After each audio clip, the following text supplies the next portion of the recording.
मैं रोबिन घोष रविंद्र जयंती की शुभ पावन अवसर पर रविंद्रनाथ की 3 कविताएं। सोने की नाव काव्य ग्रंथ की 2 पंछी। इसका बांग्ला सोनार तोरिल 2 पाखी कविता। खाँचार पाखी छिलो सोनार खाँचाटीते बनेर पाखी छिलो बने। इस बांग्ला कविता की हिंदी अनुवाद। सोने की नाव कविता के नाम 2 पंछी। सोने के पिंजरे में था पिंजरे का पंछी और वन का पंछी था वन में। जाने कैसे एक बार दोनों का मिलन हो गया। कौन जाने विधाता के मन में क्या था। वन के पंछी ने कहा, भाई पिंजरे के पंछी हम दोनों मिलकर वन में चले। पिंजरे का पंछी बोला, भाई वन पाखी आओ आओ हम आराम से पिंजरे में रहे। वन के पंछी ने कहा, नहीं मैं अपने आप को बांधने नहीं दूंगा। पिंजरे के पंछी ने पूछा, मगर मैं बाहर कैसे निकलूं। बाहर बैठा बैठा वन का पंछी वन के तमाम गीत गा रहा है और पिंजरे का पंछी अपने रटी रटाए बातें दोहरा रहा है। एक की भाषा का दूसरे की भाषा से मेल नहीं। वन का पंछी कहता है, भाई पिंजरे की पंछी तनिक वन का गीत तो गाओ। पिंजरे का पंछी कहता है, तुम पिंजरे का संगीत सीख लो। वन का पंछी कहता है, ना मैं सिखाए पढ़ाए गीत नहीं गाना चाहता। पिंजरे का पंछी कहता है, भला मैं जंगली गीत कैसे गा सकता हूँ। वन का पंछी कहता है, आकाश गहरा नीला है उसमें कहीं कोई बाधा नहीं है। पिंजरे का पंछी कहता है, पिंजरे की परिपाटी कौशी घिरी हुई है चारों तरफ में।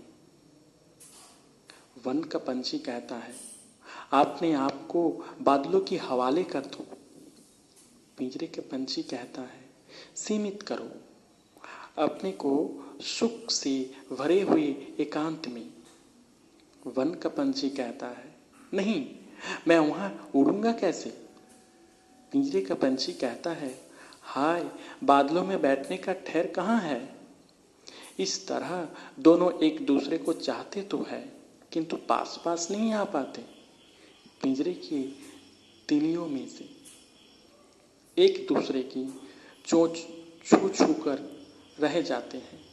चुपचाप एक दूसरे को टुकुर टुकुर देखते हैं। एक दूसरे को समझने नहीं है, ना अपने मन की बात समझा पाते हैं। दोनों अलग अलग ट्रेनें फड़फड़ाती हैं। कातर होकर कहते हैं, पास आओ। वन का पंछी कहता है, नहीं कौन जाने कब पिंजरे की खिड़की बंद कर दी जाए। पिंजरे का पंछी कहता है, हाय मुझ में उड़ने की शक्ति नहीं है। नमस्कार। दूसरा कविता नैवेद्य काव्य ग्रंथ की प्रार्थना। इसकी बांग्ला नैवेद्य काव्य ग्रंथ की प्रार्थना ही। चित्तो जेथा भय शून्य उच्चो जेथा सी। नैवेद्य काव्य ग्रंथ का प्रार्थना कविता की हिंदी अनुवाद। चित्त जहाँ शून्य शीश जहाँ उच्च है, ज्ञान जहाँ मुक्त है, जहाँ गृह प्राचीरों ने वसुधा को 8 पहर अपने आंगन में छोटे छोटे टुकड़े बनाकर बंदी नहीं किया है, जहाँ वाक्य उच्छ्वसित होकर हृदय के झरने से छूटता, जहाँ अवाध स्रोत अजस्र सहवृद्धि चरितार्थना में देश देश और दिशा दिशा में प्रवाहित होता है, जहाँ तुच्छ आचार का फैला हुआ मरुस्थल विचार के स्रोत पथ के सोख कर पौरुष की विकीर्ण नहीं करता। स्वर्ग कर्म चिंता और आनंद की नेता जहाँ तुम विराज रहे हो, हे पिता अपने हाथ से निर्दय आघात करके भारत को उसी स्वर्ग में जागृत करो।